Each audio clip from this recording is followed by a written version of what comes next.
नमस्कार। आज हम जरा गहराई से देख रहे हैं पाकिस्तान के हालिया अंतर्राष्ट्रीय कदमों को, खासकर अमेरिका को लेकर उनका जो रवैया बदला है, वो भी सिर्फ एक दिन में। हमारे पास कुछ समाचारों के अंश हैं इस पर, और कोशिश रहेगी कि इस दिलचस्प और हाँ थोड़ी उलझी हुई स्थिति को समझें। नमस्कार। बिल्कुल। और ये मामला अंतर्राष्ट्रीय संबंधों की जो पेचीदगियां होती है ना, उसका एक अच्छा उदाहरण है। जी। जहां एक देश, आप देखें तो बड़ी ताकतों और पड़ोसियों के बीच संतुलन बनाने की लगातार कोशिश करता रहता है। हाँ। तो बात शुरू करते हैं 21 जून 2025 से।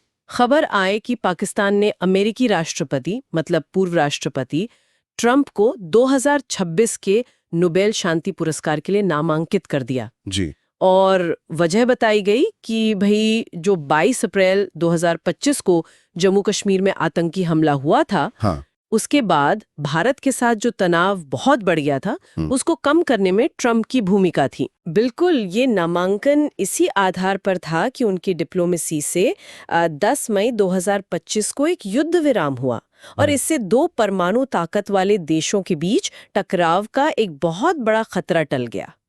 तो किसी बाहरी ताकत के दखल को इतना बड़ा श्रेय मिलना, ये उस वक्त की गंभीरता दिखाता है। सही कहा, ये अपने आप में ही एक बड़ी खबर थी।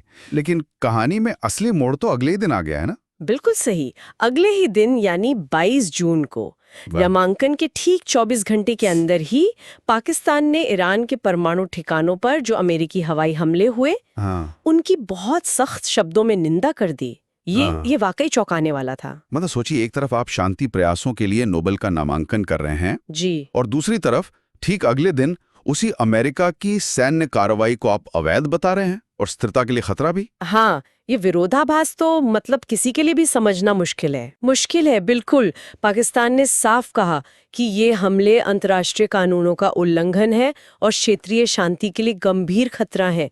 इस रुख ने कई अंतर्राष्ट्रीय पर्यवेक्षकों को सच में हैरान किया।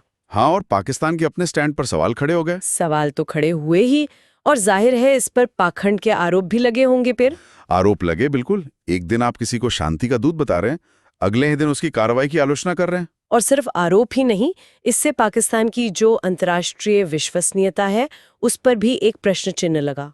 अगर हम इसे थोड़ी बड़ी तस्वीर में देखें तो ये दिखाता है कि पाकिस्तान एक कितनी नाजुक रस्सी पर चल रहा है।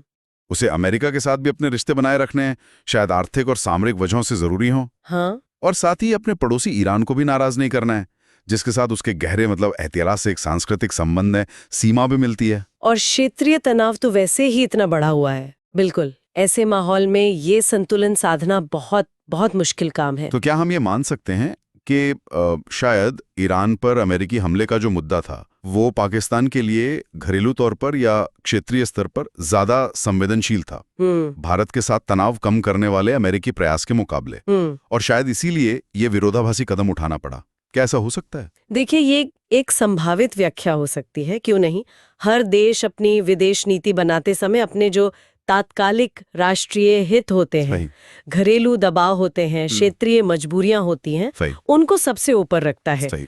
तो हो सकता है ईरान पर हमले की निंदा करना पाकिस्तान के लिए उस खास वक्त पर ज्यादा जरूरी लगा हो, भले इससे अमेरिका के साथ समीकरण बिगड़ने का खतरा हो। जी बिल्कुल। हाँ। भले ही वो खतरा सामने हो। तो कुल मिलाकर हमने देखा कि कैसे पाकिस्तान ने सिर्फ 24 घंटों के अंदर अमेरिका के प्रति दो बिल्कुल अलग चेहरे दिखाए। एक तरफ शांति दूत वाली तारीफ, दूसरी तरफ आक्रामक कार्रवाई की आलोचना। हाँ, और ये घटनाक्रम जो है, ये क्षेत्रीय राजनीति की जो उलझने हैं और वो दबाव जो अक्सर छोटे या मध्यम दर्जे के देशों को झेलने पड़ते हैं जब वो बड़ी ताकतों और पड़ोसी देशों के साथ अपने रिश्ते संतुलित करने की कोशिश करते हैं, उसको साफ तौर पर उजागर करता है। विकल्प सीमित होते हैं उनके पास। हाँ, विकल्प सीमित होते हैं और हर कदम फूंक फूंक कर रखना पड़ता है। ये स्थिति वाकई हमें सोचने पर मजबूर करती है। क्या अंतर्राष्ट्रीय कूटनीति में इस तरह के जो साफ दिखने वाले विरोधाभास हैं, वो कभी-कभी रणनीतिक जरूरत बन जाते हैं, या फिर अंत में वो किसी देश की साख को, उसके इरादों की स्पष्टता को कमजोर ही करते हैं? इस पर सोचना दिलचस्प रहेगा।